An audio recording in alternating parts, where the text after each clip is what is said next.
ये क्या हो गया? क्या हो गया? ये क्या हो गया? सारी मेहनत बेकार हो गई। सारी मेहनत बेकार हो गई। भगवान किस जन्म की शिक्षा दी तूने मुझे? हाँ, किस जन्म की? सारी मेहनत बेकार। सोयाबीन का भाव नीचे गिर गया। शे, सारी मेहनत बेकार। ओ माय गॉड, इतने सारे पैसे, 8 लाख रुपए। इतने पैसों का मैं क्या करता? मुझे नहीं चाहिए थे ये 8 लाख रुपए, इसलिए मैंने बस 3 लाख रखे अपने पास और बाकी के 5 लाख गंगा को अर्पण कर दिए। भगवान की कृपा भी तो होगी मुझ पर। हाँ, तुम कौन होते हो मुझे समझाने वाले? चलो निकलो, छोटी गली पकड़ो और निकलो यहाँ से। नमस्कार, मैं हूँ विवेक। यह कहानी एक किसान की है। इस कहानी से आपको बहुत कुछ सीखने को मिलेगा। बारिश के सीजन में खेतों में सोयाबीन की फसल लहराने लगी और दिवाली के उत्सव के समय उस फसल से अच्छी खासी सोयाबीन उस किसान को मिली। करीब करीब 80 क्विंटल सोयाबीन थी। आपको लगता होगा 80 क्विंटल मतलब बहुत सारा पैसा, लेकिन ऐसा नहीं है। नियति हमेशा किसानों के साथ नहीं होती। अगर किसान सरलता से पैसा प्राप्त करे तो वो किसान कैसा? चलिए जानते हैं ऐसा क्यों है। अरे वाह, इस साल भगवान की काफ़ी कृपा है हम पर। इस काली मिट्टी की भी काफ़ी कृपा है हम पर। भगवान बहुत प्रसन्न है लगता है। इतनी सारी सोयाबीन, 80 क्विंटल सोयाबीन हो गई हमें। बहुत उपकार है। चलो इसे मार्केट में बेच आते हैं। जाओ जाओ विवेक, मार्केट में जाकर सोयाबीन का भाव पता करो क्या है। हमें बेचनी है सोयाबीन, जल्दी जाओ जल्दी जाओ।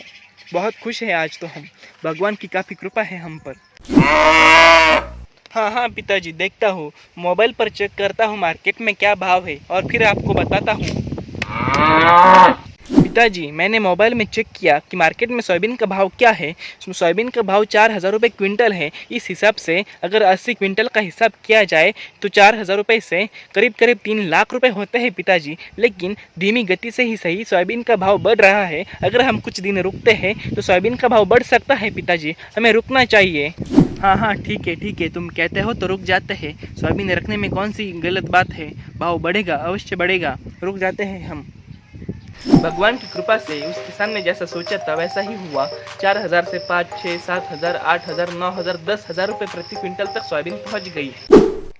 पिताजी, इस वक्त सोयाबीन बेचना सही होगा क्योंकि एक क्विंटल का करीब करीब 10,000 रुपये मिल रहा है। इस हिसाब से 80 क्विंटल का करीब करीब 8 लाख रुपए होता है। यही सही समय है सोयाबीन बेचने का। अगर हमने और लालच की तो सोयाबीन का भाव गिर सकता है। अगर सरकार ने आयात बढ़ा दी सोयाबीन की तो बहुत मुश्किल होगी हमारे लिए। ज़्यादा लालच करना सही नहीं है पिताजी, सोयाबीन बेच देते हैं।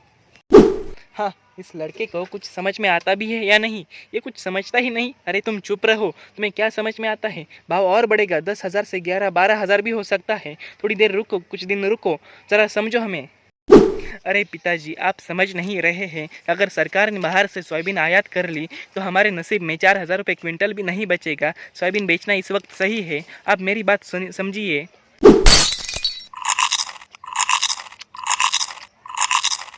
अरे यार, तुम्हें समझ में आता भी या नहीं? मैंने पहले ही कहा था चुप रहो, फिर भी तुम बक बक बक बक करते जा रहे हो। सोयाबीन का करता धरता मैं हूँ तो उसका फैसला भी मैं करूँगा।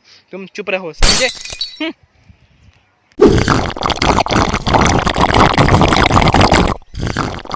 जैसा इस किसान ने सोचा था वह उससे पूरा की पूरा उल्टा ही। मैंने कहा ना, नियति किसानों के साथ कभी नहीं होती। सरकार ने बाहरी देशों से सोयाबीन आयात कर ली। इस कारण से सोयाबीन का मार्केट तेजी से नीचे गिरने लगा। 10,000 से सीधा 4,000 रुपये पर आकर सोयाबीन रुक गई। पूरी की पूरी मेहनत बर्बाद हो गई उस किसान की। ये क्या हो गया? ये क्या हो गया? सारी मेहनत बेकार हो गई। सारी मेहनत बेकार हो गई। भगवान किस जन्म की शिक्षा दी तूने मुझे? हाँ, किस जन्म की? सारी मेहनत बेकार। सोयाबीन का भाव नीचे गिर गया। शे, सारी मेहनत बेकार। भगवान की कोई गलती नहीं है पिताजी, सारी हमारी बेवकूफ़ी के कारण हुआ है। 8 लाख मिल रहे थे अच्छे खासे, लेकिन नहीं, हमें तो बस 3 लाख चाहिए थे ना। 3 लाख में तो अब सोयाबीन की फसल का खर्चा भी नहीं निकलेगा, खेतों का खर्चा भी नहीं निकलेगा और हमारी मेहनत तो सारी बेकार चली गई पिताजी, आपकी गलती के कारण। कहानी का तात्पर्य बस यह है कि इंसान को लालच करनी चाहिए, पर इतनी भी नहीं कि उस लालच के कारण इंसान का सब कुछ बर्बाद हो जाए। दोस्तों, आपको यह वीडियो अच्छी लगी हो, नॉलेजेबल लगी हो तो प्लीज़ चैनल को सब्सक्राइब कीजिए, वीडियो को लाइक कीजिए। मिलते हैं ऐसे ही अगले वीडियो में। धन्यवाद।